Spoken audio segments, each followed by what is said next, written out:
Assalamualaikum warahmatullahi wabarakatuh. Assalamualaikum warahmatullahi wabarakatuh. Alhamdulillahirabbil alamin.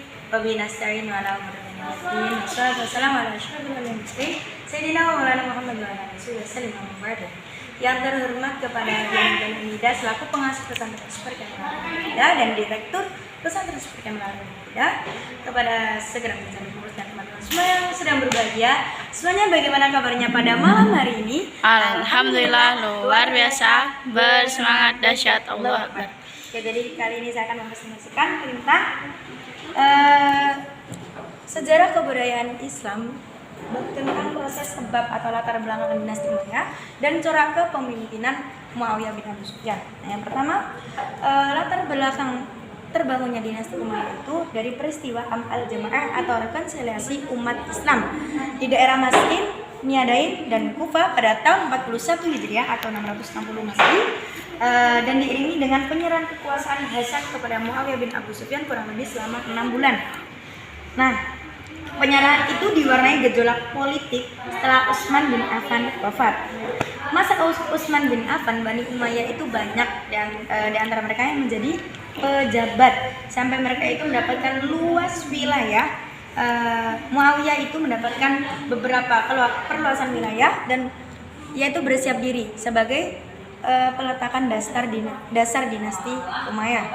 Kemudian pengangkatan Ali bin Abi Thalib sebagai khalifah itu tidak disetujui oleh dua orang, yaitu Muawiyah bin Abi Sufyan dan Marwan al-Hakam. Nah, Muawiyah dan Marwan ini memengaruhi massa untuk menentang kepemimpinan terjadinya perang, untuk menentang kepemimpinan Ali bin Abi Thalib.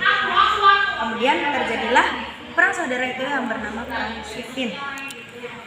Nah, yang kedua itu ada peredaman pemberontak oleh Ali bin Abi Thalib dengan beberapa cara. Yang pertama dengan cara mengirim surat, kedua mengutus beberapa delegasi, yang ketiga permintaan damai kepada Muawiyah dan pasukannya, dan terakhir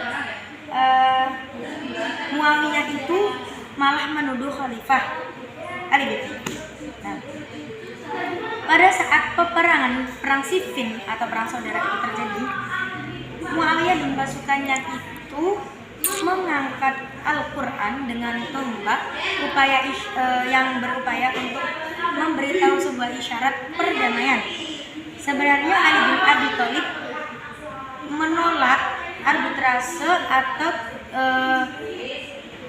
prasyarat perdamaian itu dan ingin tetap melanjutkan perang, tetapi pasukan Ali bin Abi Thalib itu tidak menyetujui arbitrase. Tapi Ali mengatakan sesungguhnya itu hanyalah tipu muslihat mereka saja, tetapi pasukan Ali tidak ada yang dipercaya dengan Ali. Akhirnya tahkim atau arbitrase itu pun terjadi. Nah, sehingga hasilnya itu tidak seimbang karena Amr bin As itu adalah seorang diplomat dan strategis perang, sedangkan Abu Musa al-Asy'ari itu adalah seorang yang tua dan tawadhu. Nah, Abu Musa itu dari pihak Ali bin Abi Thalib, sedangkan Amr bin As itu dari pihak Muawiyah. Nah, faktor Ali bin Abi Thalib tidak menikmati stabilitas keamanan. Yang pertama, musuh yang kuat dan cerdik, yaitu Muawiyah bin Abi Sufyan. Yang kedua, pengikut Ali mulai membangkang, dan yang terakhir kaum Khawarij mulai memisahkan diri. Hingga pada saat 19 Ramadan 41 Hijriah, Ali bin Abi Thalib gugur sebagai seorang syuhada. Karena dirasa cucu Nabi Muhammad, akhirnya Hasan pun diangkat menjadi khalifah.